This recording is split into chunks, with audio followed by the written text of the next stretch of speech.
Hello everybody. Inside this video, we're going to begin our study of rotational motion or rotational kinematics, and you would be familiar with kinematics. So what you would have done initially when you would have heard the word kinematics is that would be translational motion or rectilinear motion, or in plain English, that would just be motion in a straight line. So here, we're not dealing with motion in a straight line, we're dealing with motion, the motion of an object, particularly a point mass, moving around the origin, moving in a circular path around the origin. Or the path may not necessarily have to be circular, but then that we get into complexities that are beyond the scope of this current video. So in this current video, we're just going to do an introductory problem with rotational motion. So here we have a grinding wheel of 0.35 meters, and it's rotating. Oh, I read it wrong. A grinding wheel of 0.35 meters rotates at 2200 revolutions per minute. Calculate its angular velocity in radians per second, and calculate the linear speed of a point on the edge of the wheel. Now, the first part of the problem, what I'm going to do is I'm going to draw this. Generally, I like to draw.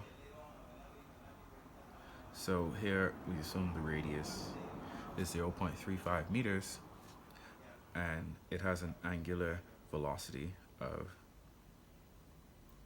2200 revolutions per minute. So the first part of the question actually calls for us to do a conversion, because both of these are angular velocities. However, they're expressed in different units.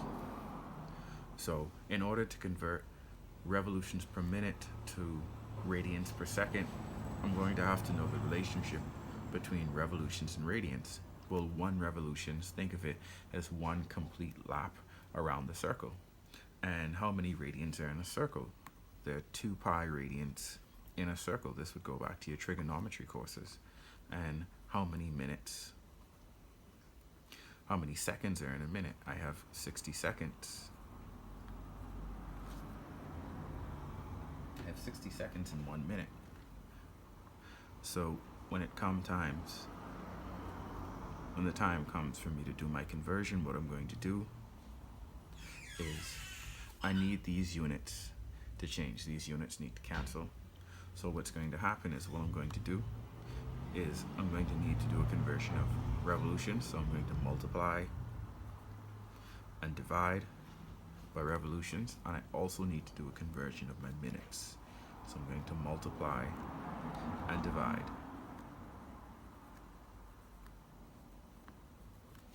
I'm going to multiply and divide by my minutes. And if you haven't noticed, multiplying and dividing by the same thing is the same thing as multiplying that object by 1, because both of these, this is just 1. 4 over 4 is 1, 5 over 5 is 1. Anything divided by itself is 1. So I haven't changed anything inside this expression. So going down here, continuing with my thought process, ultimately I need these 2 things to cancel. So what I'm going to do is I'm going to replace this with 2 pi radians, because that's what 1 revolution is equal to. I'm going to replace that with 2 pi radians, and I'm going to leave revolutions at the bottom. I'm leaving revolutions at the bottom because I ultimately want those 2 things to cancel out, so 2 pi radians can take its place. And I'm going to do the similar thing with minutes. I'm going to leave the minute at the top because I need these 2 things to cancel out, because 1 minute is 60 seconds, which I'm substituting for, or I can just put 60s down here. So what's going to happen is these 2 things and these 2 things are going to cancel, and I'm going to be left with 2200 2 pi radians divided by 60s. And combining this, I have 2200 times pi over 30 radians per second. If I put this in my calculator, this gives me about 230.84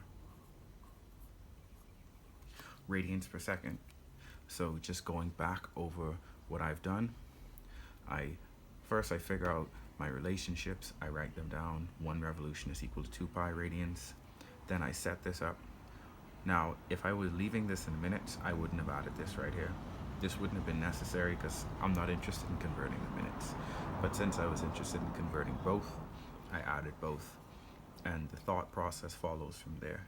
I make my substitutions because I want radians in the numerator, and I make my substitution here because I want seconds in the denominator, and from that point I cancel and I simplify.